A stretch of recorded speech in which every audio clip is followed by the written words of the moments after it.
This video is sponsored by Card Kingdom. You can visit their store by using my referral link in the description below.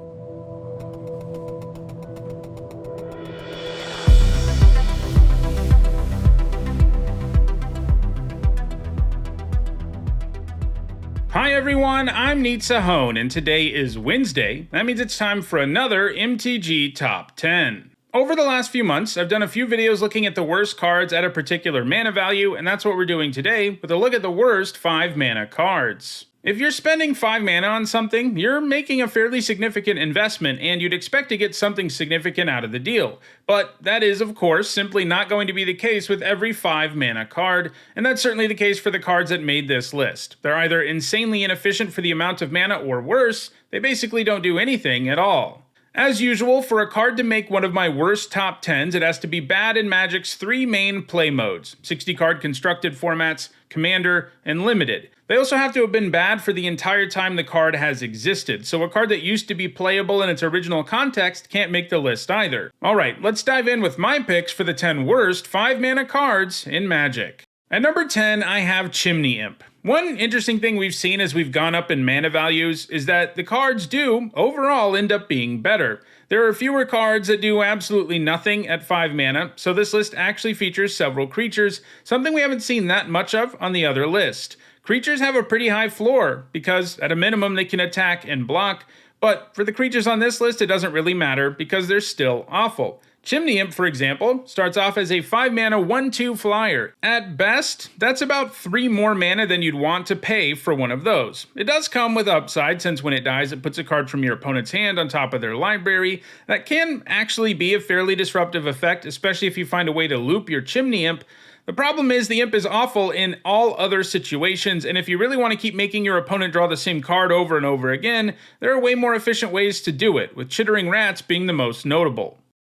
At number 9, it is Psionic Entity. Like Chimney Imp, the Entity has a horrendous stat line. It's a 5 mana 2/2, but it does have an ability. It can tap to do 2 damage to any target, but in so doing it also does 3 damage to itself. So this is a really roundabout way to pay 5 mana and then wait a turn to cast Shock. Yeah, that's awful. There are some pretty silly combos you can try, like making it so the Entity has more than 3 toughness or preventing it from taking damage, in which case its downside goes away, but the baseline for the card is so awful that it really isn't worth the effort. At number 8, it is Wu Admiral. This 5 mana 3/3 has better stats than the other 2 cards we've seen so far, but I think it has even more minimal upside. It gets +1/+1 if your opponent controls an island. That's it. So the absolute ceiling of this card is that it's a 5 mana 4/4, and against many opponents it won't even be able to reach those lofty heights. At number 7, it is Bognar. This 5 mana 2/2 gets +2/+2 whenever a player casts a black spell, so the idea here is that you could be playing a black-green deck, but even if you cast a black spell every turn, this is only a 5 mana 4/4, so you really need to go off with spells to make this into something that was worth the mana. It also counts the opponent's spells, of course, but it's even harder for you to have control over when they cast those, so it isn't exactly a reliable way to buff it. The baseline creature can be killed by many 1 mana removal spells and is much smaller than all other 5 mana creatures, and then the upside is something that requires you to work incredibly hard to even feel like you're breaking even on your investment. At number 6, it is Righteous Avengers. We've seen some bad stat lines so far, and here's another. Righteous Avengers is a 5 mana 3/1 that comes with Planeswalk. This makes it another 5-drop that dies to just about everything, and if you aren't playing someone who has a Planes in play, it really isn't a concern since your opponent's 1/1 tokens can even very easily block it. Planeswalk simply isn't adequate upside to make up for the inefficiency here. I mean, think about it. Even if this was 5 mana for an entirely unblockable 3/1, it would not be a good card, though obviously it wouldn't be on this list. Either way, that really illustrates how miserable this card is. Even with a huge upgrade from Planeswalk, we're talking about an awful card. At number 5, I have Spring of Eternal Peace. The top 5 cards on this list are all basically cards that don't do anything, so the creatures we've looked at so far make them look quite impressive. The Spring is a 5 mana sorcery that gains you 8 life, and that's it. Cards that don't do anything but gain you life are usually pretty bad. They require you to go down a card, and in this case also a bunch of mana, and you don't really do anything that affects the outcome of the game about 90% of the time. You want to be doing things that actually add or subtract from the board in some way, and this doesn't get close. Also, if I'm paying 5 mana for a card that does nothing but gains me life, it should probably give me back more than 8. At number 4, it is Fire and Brimstone. Did you know that white has a burn spell? Well, here it is.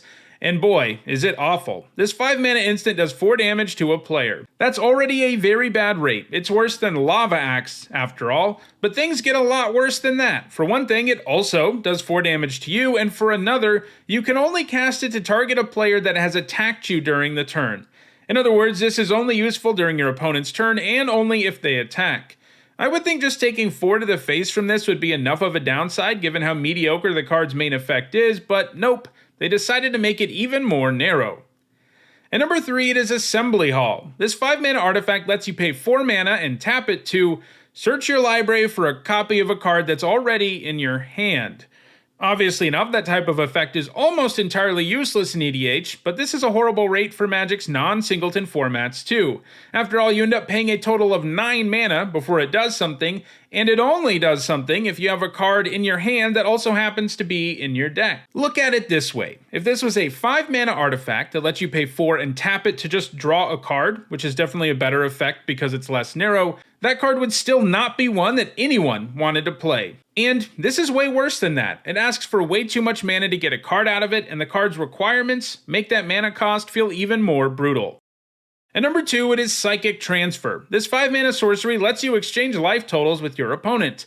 That effect already isn't great, because it only ends up being worth a card in some very specific situations, like when there's a huge difference in life totals between you and your opponent, and that's really what makes Psychic Transfer so bad. You can only use it if there's a difference in life totals of 5 or less, so it doesn't have the super high upside that this kind of effect usually has.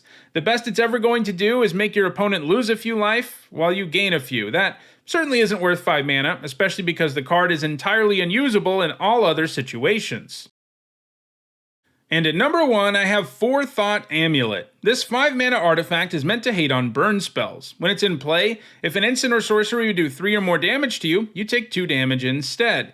That effect already isn't the most impressive at hating on burn decks, as they can still do tons of damage to you, so this card is already very far from playable, but it gets even worse. You also have to pay 3 generic mana every upkeep just to keep it around. That's enough of a cost that it will hamper your ability to add to the board or interact with your opponent. Basically, this card is only useful against a very specific strategy, and even against that strategy, it's a bad card. I think that makes it the worst 5 mana card in Magic.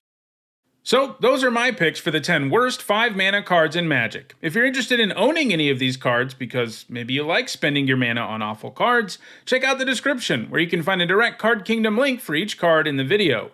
If you enjoyed this video, please like it and share it so that others can enjoy it too. If you want to make sure you catch future MTG Top 10s, don't forget to subscribe. And if you want to catch up on past MTG Top 10s, including many more that look at the worst cards in the game, you should see a playlist on your screen shortly. Thanks for watching.